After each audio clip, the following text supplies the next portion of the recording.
నమస్కారం అండి. నా పేరు డాక్టర్ ఆర్ఎంపి శెట్టి. జ్యోతిష్ శాస్త్ర విధానంలో గత కొన్ని సంవత్సరాలుగా అనేక విషయాలు మీకు తెలుపుతూ వస్తున్నాను. మీరు చూస్తున్నారు, అనుసరిస్తున్నారు, లాభపడ్డారు కూడా.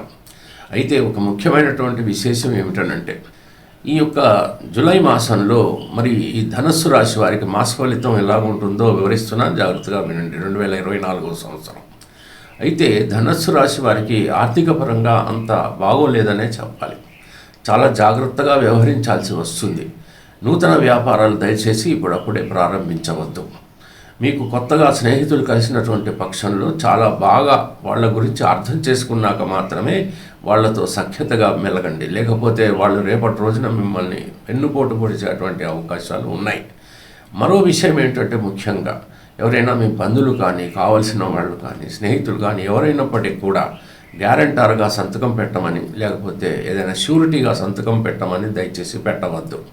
రేపటి రోజున చిక్కుల్లో మీరు ఇరుక్కునేటువంటి ప్రమాదాలు ఉన్నాయి. విదేశాలకు వెళ్ళాలి అనుకుంటున్నటువంటి వాళ్ళు సత్వరం మీరు ప్రయత్నాలు ప్రారంభించండి. వెళ్ళేటువంటి అవకాశాలు గట్టిగానే కనపడుతున్నాయి. వివాహాలు కానటువంటి వాళ్ళు ఆ ప్రయత్నాలు కూడా మీరు ప్రారంభించండి. మీకు కావలసినటువంటి వధువు కానీ, వరుడు కానీ చిక్కేటువంటి అవకాశాలు ఉన్నాయి. త్వరితగతిన వివాహాలు జరిగేటువంటి పరిస్థితులు కూడా ఏర్పడనున్నాయి. ఇక మరో విషయం ఏంటంటే, వ్యాపారాలు బాగా సజావుగా సాగలేదని ఆందోళన పడకండి. రాబోయే కాలంలో తప్పకుండా బాగా సాగేటువంటి అవకాశాలు మీకు ఏర్పడతాయి. మరో విషయం ఏమిటంటే, ఇంట్లో మాత్రం గృహంలో ఎట్టి పరిస్థితులను వాద వివాదాలకి దిగవద్దండి. పైగా మీ యొక్క దాంపత్య జీవితాన్ని ఎంతవరకు వీలైతే అంత సామరస్య భావంతో సాగేలాగా చూసుకోండి. లేకపోయినట్టయితే పిల్లలు డిస్టర్బ్ అవుతారు, పెద్దలు కూడా బాగా డిస్టర్బ్ అయ్యి ఇల్లంతా కూడా అశాంతిమయమైనటువంటి అవకాశాలు ఉన్నాయి. వినోదాల్లో పాల్గొంటారు. ఇకపోతే మరో విషయం ఏమిటంటే, మీరు ఎట్టి పరిస్థితుల్లోనూ తీర్థయాత్రలు వెళ్ళటానికి ప్రయత్నించండి. అది చాలా అవసరం. ప్రతిరోజు కూడా దత్తాత్రేయ స్వామిని పూజించండి. అది చాలా ఉత్తమమైనటువంటి మార్గం. వీలైతే ఏదైనా శుక్రవారం రోజున కానీ, గురువారం రోజున కానీ ఆవుకి కాస్త గడ్డి తినిపించండి. దాణా తినిపించాల్సినటువంటి పరిస్థితి. అది మీకు తప్పకుండా శుభాలను చేకూరుస్తుంది. అప్పులు ఇచ్చినటువంటి పక్షంలో రాబట్టుకోవటానికి నరసింహస్వామిని పూజ చేయండి. రాబట్టుకునేటువంటి అవకాశాలు మీకు ఏర్పడతాయి. ఇకపోతే మరో విషయం ఏంటంటే, ఇంపోర్ట్స్ ఎక్స్పోర్ట్స్ రంగం కానీ, ట్రాన్స్పోర్ట్ రంగం కానీ, చలనచిత్ర రంగం కానీ బాగానే సజావుగానే సాగుతుంది. ఎటువంటి ఇబ్బంది లేదు. రాజకీయ నాయకులకి మాత్రం చాలా జాగ్రత్తగా ఉండాల్సినటువంటి పరిస్థితి. అవమానపడేటువంటి పరిస్థితులు ఏర్పడవచ్చు. ఎంత ధర్మబుద్ధితో వ్యవహరిస్తే మీకు అంత మంచిది. లేకపోతే మాత్రం జైలుకు వెళ్ళేటువంటి పరిస్థితులు కూడా ఏర్పడవచ్చు. కోర్టులో కేసులు ఉన్నటువంటి వాళ్ళు వీలైతే కాస్త పోస్ట్ పోన్ చేసుకోవడానికి ప్రయత్నించండి. తర్వాతి కాలంలో తప్పకుండా అది పూర్తి చేసుకోవచ్చు. ఇక ఎవరితోనూ దయచేసి ఆర్గ్యుమెంట్స్లోకి దిగవద్దు. అంటే వాద వివాదాలకి మాత్రం దిగవద్దండి. అనవసరమైనటువంటి ఇబ్బందులు మీకే కలుగుతాయి. అగౌరవపడేటువంటి పరిస్థితులు కూడా ఏర్పడతాయి. ఇదంతా గోచారం. అంచేత ఈ ట్రాన్సిట్ అంటే తాత్కాలికం. శాశ్వతం ఏమిటంటే మీ జాతకం. దాంతోపాటు ఇది సమన్వయపరచుకొని చూసినప్పుడే మీకు ఖచ్చితమైనటువంటి ఫలితాలు కలుగుతాయి. ప్రతిరోజు కూడా మీరు అడుగు వేసేటువంటి పరిస్థితి ఏర్పడుతుంది. ఇక మరో విషయం ఏమిటంటే, ప్రొఫెషన్ రంగంలో ఉన్నటువంటి వాళ్ళు కొంచెం జాగ్రత్తగా వ్యవహరించండి. అనవసరంగా ధనం వస్తుందేమో, డబ్బులు వస్తాయి, కానీ అగౌరవపడేటువంటి పరిస్థితులు ఏర్పడతాయి. అత్యాశతో కనుక మీరు డబ్బు అన్నటువంటి పక్షంలో మిమ్మల్ని నిందించేటువంటి పరిస్థితులు కూడా ఏర్పడతాయి. అన్ని వేళలా అన్ని రకాలుగా అనుకూలమైనటువంటి పరిస్థితులు ఉండవు కదా. అటువంటి స్థితిగతుల్లో మీరు అగౌరవపడేటువంటి పరిస్థితులు మీకు ఏర్పడవచ్చు. జాగ్రత్త.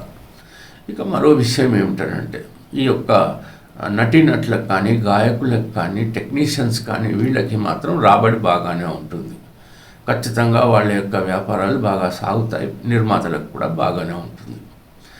ముఖ్యంగా మరో విషయం అంటే, స్త్రీలు మాత్రం కొంచెం జాగ్రత్తగా వ్యవహరించాలి. ఎక్కువగా అనవసరంగా ఏ రకంగా చూసినప్పటికీ కూడా ఏదో ఒక రకమైనటువంటి ఆ మోహాలకు వెళ్ళి దెబ్బతినకుండా చూసుకోండి.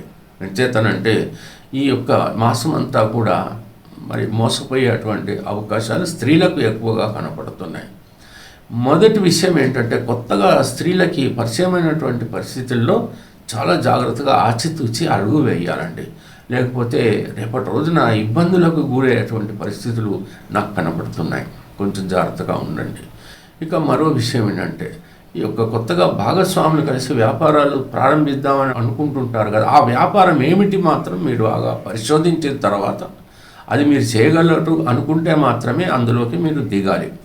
ఆ ప్రయత్నం చేసి తప్పకుండా మీరు సాధించాలి. లేకపోతే మాత్రం ఆ యొక్క వ్యాపారం సాగక అనవసరమైన గొడవలకి ఇరుక్కునేటువంటి పరిస్థితి కూడా కనపడుతుంది. ఏది ఏమైనప్పటికీ కూడా అంత గొప్పగా ఈ మాసం అంతా ధనుస్సు రాశి వారికి బాగుందని నాకు అనిపించడం లేదు. వీలైనంత వరకు చాలా అలా నార్మల్గా గడిపేయటానికి ప్రయత్నించండి. విలాస వస్తువులు మాత్రం దయచేసి కొనవద్దండి. కాస్త టైం తీసుకుని ఆ తర్వాత ఆలోచించి అవసరమైతేనే కొనుక్కోండి, పర్వాలేదు. అనవసరంగా లేనిపోయిన చిక్కుల్లో మాత్రం పడవద్దు. అప్పులు మాత్రం దయచేసి ఇప్పుడప్పుడే తీసుకోవద్దండి. తర్వాత కాలంలో అవసరమైతేనే అప్పులు చేయండి, లేకపోతే తీర్చడం అనేది మీకు చాలా కష్టమవుతుంది రాబోయే కాలంలో. ఏమైనా ఆల్రెడీ అప్పులు తీసుకొని ఉంటే మాత్రం దయచేసి వాటికి కావలసినటువంటి ఏదైనా ప్రణాళికాబద్ధంగా అవి తీర్చడానికి ప్రయత్నం చేయండి. ఎంత తొందరగా మీరు బయటపడితే అంత మంచిది. వివాహాలకు మాత్రం చాలా గట్టిగా ప్రయత్నాలు చేయాల్సి ఉంటుంది. ఆ తర్వాత మాత్రం వివాహాలు జరిగేటువంటి పరిస్థితి మీకు ఏర్పడుతుంది. తెలిసింది కదా.